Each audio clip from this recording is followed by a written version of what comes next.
السلام علیکم۔ آج کا دن تو بڑا ہی خوشگوار، مزیدار اور انتہائی جو ہے نا وہ لذیذ قسم کا دن ہے۔ اور میری تو رہائش بھی جیسے آپ لوگوں کو پتہ ہے سیالکوٹ میں ہے، تو سیالکوٹ بارڈر کے بالکل قریب ہیں ہم۔ تو ہمیں تو وہ جو پھلجھڑیاں اور شورلیاں پٹاخے جو ہے نا وہ آتے جاتے نظر آ رہے تھے۔ خیر، آج کا دن سٹارٹ کرتے ہیں۔ آپ سب کو جو ہے نا وہ فتح کی مبارکباد سے سٹارٹ کرتے ہیں کہ جو اللہ تعالیٰ نے کامیابی دی ہے جو پاکستانی فورسز کو، پاکستانی قوم کو، اس کی مبارک جو ہے نا مبارک کی حقدار پوری پوری امت مسلمہ جو ہے نا وہ اس کی حقدار ہے، کیونکہ کفار کو اس بات کا علم ہو چکا ہے کہ اس مسلمانوں میں ایک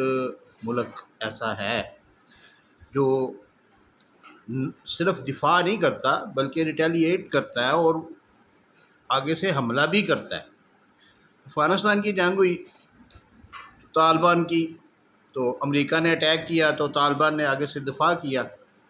اپنی دفاعی جنگ لڑی، اور امریکہ نے کارپٹ بمبنگ کی اور مسلمانوں کو شہید کیا۔ عراق کی جنگ ہوئی، ایسا ہی ہوا، حالانکہ عراق کے پاس بھی فوج تھی لیکن وہ آگے سے پراپر کارروائی، پراپر جواب نہیں دے سکے۔ ایران کو دھمکیاں دیتے جا رہے ہیں، ایران کے پیچھے پڑے ہوئے ہیں۔ اسی طرح شام، فلسطین، جتنے بھی مسلمان ممالک ہیں سب انڈر تھریٹ ہیں۔ تو یہ جو میرا اندازہ ہے کہ یہ کفار نے جو ہے نا متحدہ ہو کر جو یہ ایک چیک کیا تھا کہ کیا پاکستان جو ہے نا وہ آگے سے کیا کرے گا، اور اگر پاکستان کو کسی طریقے سے روکا جائے تو کیا وہ رک سکتا ہے۔ اسی لیے انہوں نے فرسٹ اٹیک کیا، پہلے اپنا نام نہاد جو ہے نا پہلگام کا جو وہ اٹیک کروایا، خود ہی اٹیک کروایا، اور اپنے جو ہے نا وہ لوگ مروائے وہاں پہ 30-35 جو ان کے غیر ضروری لوگ تھے۔ کوئی ان میں سے کوئی ایسا چیز نہیں تھا کہ وہ کوئی فوج کے جو ہے نا وہ ان کے کوئی آفیسرز ہوں یا کوئی اس طرح کے، وہ عام سیاح جو غریب جو لوگ تھے، غریب فیملیز گئی ہوئی تھیں وہاں پہ، ان کو مروایا۔ اور پھر اس بہانے میں انہوں نے جو ہے نا وہ پاکستان میں جو مدرسے تھے جہاں پہ دینی تعلیم دی جاتی ہے، اور وہ پتہ ہے کہ یہاں پہ کوئی ایسا چیز، کوئی دہشت گردوں کی فیکٹریاں نہیں ہیں یہ، بلکہ یہاں پہ چھوٹے بچے پڑھتے ہیں، 10-10 12-12 سال کے، 15-15 سال کے بچے پڑھتے ہیں۔ وہاں پہ اٹیک کروایا، وہاں پہ میزائل مارے۔ اس سے انہوں نے دو چیزوں کا جو ہے نا وہ مشاہدہ کیا کہ ایک تو ان کے جو میزائل ہیں ان کی کیپیسٹی کیا ہے، اپنا اسلحہ چیک کیا، اور دوسرا انہوں نے پاکستان کو چیک کیا کہ یہ آگے سے کس قسم کا ریئیکشن آتا ہے۔ الحمدللہ ہمارا ریئیکشن جو ہے نا وہ بڑا سٹرونگ تھا۔ ہم نے ہر فورم پہ جو ہے نا وہ اس جنگ کو جیتا ہے، اس جنگ کو۔ لیکن سٹارٹ میں جو ہے نا وہ ہو سکتا ہے کہ ہم نے کوئی بونگیاں شونگیاں ماری ہوں، ہمارے کوئی جو عہدیدار ہیں، جو اہلکار ہیں، جو اس قسم کے جو میڈیا ریپریزنٹیٹرز ہیں، انہوں نے جو ہے نا وہ کوئی ہو سکتا ہے کوئی اس قسم کی کوئی بونگیاں شونگیاں مار دی ہوں، جس طرح کے لوگ بھی کہہ رہے تھے کہ جیسے وہ مثال دے رہا ہوں کہ کوئی یعنی کہ کوئی انٹرویوز وغیرہ ایسے ہوئے جن میں جو ہے نا وہ ہم پراپر جواب نہیں دے سکے جو اس طریقے سے۔ لیکن ہمارا جو DGISPR کا موقف تھا، جو آرمی کا، پاکستان آرمی کا موقف تھا، وہ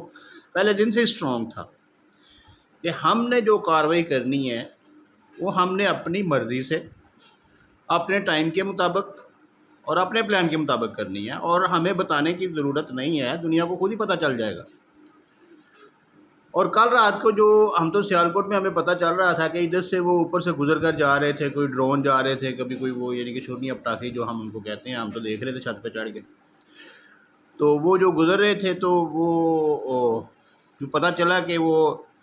جو نور خان ایئر بیس پہ بھی ایک انہوں نے اٹیک کیا، بالکل بزدلانہ کارروائی کی، جو کہ وہ پرے جا کے دیوار کو لگا جا کے، اور اس سے کوئی نقصان نہیں ہو سکا، نشانہ خطا ہو گیا ان کا۔ اسی طرح شورکوٹ کینٹ میں بھی وہ انڈیا نے کوئی میزائل وغیرہ پھینکے جو کہ وہ نشانے پہ نہیں لگے۔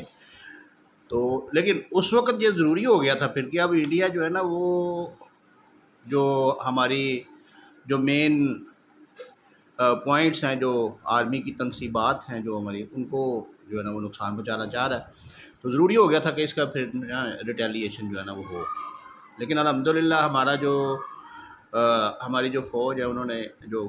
صبح ٹائم چوز کیا، جو وقت جو چوز کیا، اس کے بعد پھر اس طریقہ کار جو چوز کیا، اور پھر جو ٹارگٹس چوز کیے، اور پھر جو انہوں نے ڈیسائیڈ کیا کہ کس کس لیول پہ ان کو ہٹ کرنا ہے، تو وہ سارا کچھ زبردست تھا، ایکسیلنٹ تھا۔ اور پھر دیکھیں آپ، یہ اس کے فوری بعد کیا ہوا، وہ جو انڈیا کا باپ ہے امریکہ، اس کو بھی پتہ چل گیا، روس کو بھی پتہ چل گیا، اور جتنے بھی کفار ہیں، جو دیکھیں یہ مسلمانوں کے ساتھی تو ہو نہیں سکتے، یہودن سارا کبھی بھی جو ہے نا وہ مسلمانوں کے ساتھی نہیں ہو سکتے، ان سب کو پتہ چل گیا کہ یہ جو قوم ہے نا یہ قابو نہیں آ سکتی، لہذا ان سے بچنا چاہیے، اگر ان کو تھوڑا سا اور چھیڑا تو یہ پھر آگے ہی جائے گی، کیونکہ انہوں نے سوشل میڈیا پہ بھی دیکھا، یہاں پہ جو بچے میمیز بنا رہے تھے، جو وہ ڈرون لے کے، لاہور میں آپ نے دیکھا ڈرون گرا تو وہ ایک بچہ موٹر سائیکل پہ ڈرون لے کے بھاگ گیا، یعنی کہ اس طریقے سے یہ اسلحے کو تو کچھ سمجھتے ہی نہیں ہے نا۔ تو یہ سارا کچھ ہوا، سب نے دیکھا، پوری دنیا نے دیکھا، پورے سوشل میڈیا پہ سارا کچھ چلتا رہا، اور یہ اس میں اگر چلیں سوشل میڈیا کچھ جھوٹ بھی ہوگا، 10% بھی اگر سچ ہو، 20% بھی اگر سچ ہو، تو وہ اتنا کچھ ہے کہ جو مغرب یا یورپ وغیرہ یا انڈیا وغیرہ ایکسپیکٹ نہیں کر رہا تھا۔ ان کے نزدیک یہی تھا کہ یہ ان کے پاس کچھ بھی نہیں ہے، یہ کچھ نہیں کریں گے، یہ ان کا کوئی لیڈر نہیں ہے، کوئی ایسا چیز، یہ تو وہ اپنا ان کے میڈیا پہ بھی یہ باتیں بنا رہے تھے کہ ان کے پاس کوئی لیڈر نہیں ہے، لیڈر ان کا جیل میں ہے، یہ ہے وہ ہے، تو اس طریقے سے ڈرامے کر رہے تھے۔ لیکن جیسے ہی ریٹیلیشن ہوا، 70% انڈیا کی بجلی بند ہوئی، اس کے بعد جو ہے نا 15 شہروں پہ، ٹھکانوں پہ جو ہے نا وہ بمباری کی گئی، ان کو تباہ کیا گیا۔ اس کے بعد سارے ہندو بھی، انگریز بھی، کافر بھی، یہودن سارے وہ لائن پہ آ گئے، اور انہوں نے فوری طور پہ جو ہے نا وہ پاکستانی حکام کو فون کرنے شروع کر دیا، جی اب بس، اب ختم کریں، اب ختم کریں۔ تو ہم تو مسلمان تو پہلے ہی جو ہے نا وہ امن پسند قوم ہے، تو یہ بڑا اچھا فیصلہ ہوا کہ جنگ بندی ہو گئی، اور اس میں جو ہے نا وہ یہ ان کو ختم کر دی، جنگ ختم کر دی گئی، سیز فائر ہو گیا۔ تو اب ہمارا تو یعنی کہ کوئی نقصان نہیں ہوا کسی قسم کا، ہمارے تو اس وقت جس وقت وہ یعنی کہ سویلینز انہوں نے جو بزدلانہ اٹیک کیا، ان میں سویلینز کو نقصان پہنچا، تو ان کا ہی زیادہ نقصان ہوا ہے۔ تو لیکن اب یہ ہے کہ اب چونکہ ہم الحمدللہ اللہ تعالیٰ نے ہمیں فتح دے دیا، تو اب ہمیں جو ہے نا وہ ٹیبل ٹاک میں جو ہے نا وہ اسٹرانگ ہونا چاہیے۔ اب جو انہوں نے ہمارے ساتھ جو معاہدے سسپینڈ کیے ہیں ان کو بحال کروانا ہے، اس کے علاوہ پانی کا مسئلہ جو ہے نا وہ پرماننٹلی جو ہے نا اس کو ریزالو کرنا ہے، اور کچھ ہمیں اندرونی طور پہ اپنے ملک میں بھی کچھ جو ہے نا وہ تبدیلیاں لانی پڑیں گی، ہمیں اپنے ڈیمز وغیرہ جو ہے نا وہ بنانے پڑیں گے، ڈیمز مکمل کریں ہم، کوئی ایٹ لیسٹ کوئی 4-5 ڈیم ایسے ہونے چاہیے کہ جو ہمارا ملک چھوٹا سا ہے، کوئی اتنا بڑا تو ہے نہیں کہ ہمیں پانی جو ہے نا وہ اتنا زیادہ چاہیے ہوگا کہ ہم 3000 ڈیم بنائیں یا 10,000 ڈیم بنائیں۔ ہمارے پاس جس طرح تربیلا ہے، منگلہ ہے، اس طرح کے 2-3 اور بن جائیں تو ہماری جو ضرورت ہے وہ سال کی وہ پوری ہو جائے گی، اور ہماری بجلی بھی بڑی سستی ہو جائے گی۔ اس لیے ان کے اوپر توجہ دینی چاہیے، بجائے اس کے کہ ہم ابھی میٹرو چلائیں اور اس طرح کی دوسری چیزیں چلائیں، ہمیں ڈیم بنانے چاہیے۔ بل اینی، اور یہ پالیسی میٹرز ہیں جو کہ گورنمنٹیں سالو کرتی ہیں، ریزالو کریں گی، تو میری طرف سے آپ سب کو جو ہے نا بنیان مرصوص جو ہمارا آپریشن ہے اس کی کامیابی پہ مبارکباد ہے۔ اللہ تعالیٰ ہم سب کو اللہ تعالیٰ نے ہم سب کو فتح مبین عطا کی ہے، تو آپ سب کے لیے جو ہے خوشی کی بات ہے، مٹھائی کھائیں اور خوش ہو کے سو جائیں۔